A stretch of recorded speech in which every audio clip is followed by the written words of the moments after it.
Opioid overdoses have skyrocketed over the past 4 years in Tennessee. Data shows fentanyl ODs in particular have doubled. New at 6, what some might call a double miracle in a time of so many fentanyl tragedies. A pair of Memphis identical twin survivors finding new rhythm in their recovery. Michael plays guitar. Stephen tickles the ivories at Memphis Magnetic Recording Studio.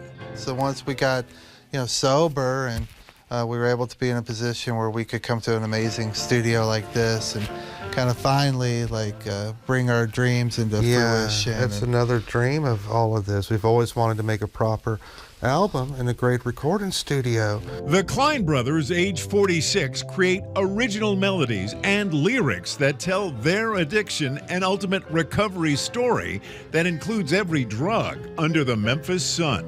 Well, it starts out fun, when you're young and you first start out, but it turns and it gets dark and darker and darker. The Kline brothers say they had a 20-year run abusing alcohol, weed, meth, opioids, and ultimately heroin, just as the mix with fentanyl made its Memphis debut. If you know it's going to kill you, why would you do that? Why would you take that? A penny appears on Tennessee's Department of Mental Health and Substance Abuse website, showing the tiny bits of lab-made fentanyl that could kill. Because it's only just like a few little granules, that much extra will kill you.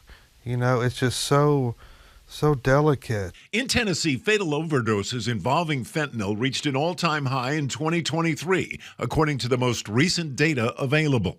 Of the more than 1,700 opioid-related deaths that year, fentanyl was involved 97% of the time. An illicit form of the drug is commonly mixed with cocaine, meth, heroin, and benzodiazepines.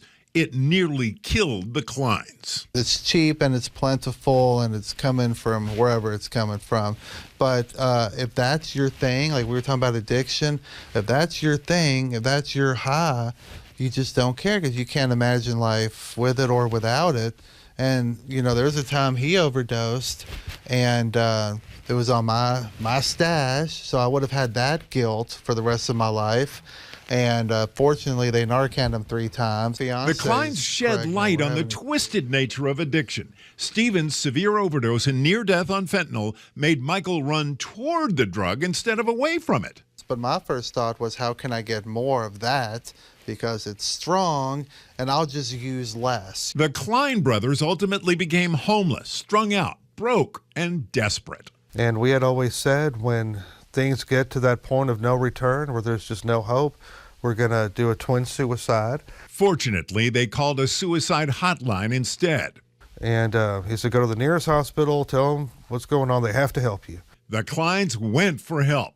They had been to a series of drug treatment centers separately, but addiction always won out until... Can we maybe go to treatment together? We've never tried that, and I have a feeling if we did, it might work. And he called around, and he called the director at the Harbor House, Miss Rolla, and she said to him, I think the only way it'll work for them is if they do it together. Extended treatment together worked. The brothers found a path to recovery through a 12-step program.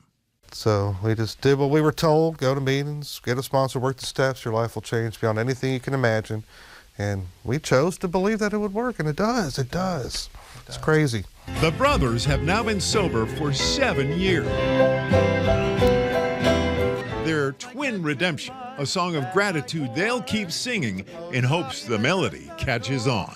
Maybe there's somebody looking at us on TV that feels hopeless.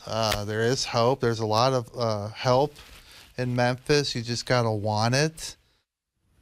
The brothers now work together for a company that helps restore home foundations, Redeemers Group. One of the company's owners started the Lovewell Initiative, charitable causes, and on June 28th, it helps charitable causes, that is. And on June 28th, you're invited to participate in the Lovewell 5K, which this year benefits Serenity Recovery Center. We've posted links with this story at actionnews5.com. And if you're having thoughts of suicide or are experiencing a mental health or substance abuse crisis, Call or text 988 to connect with a counselor for help.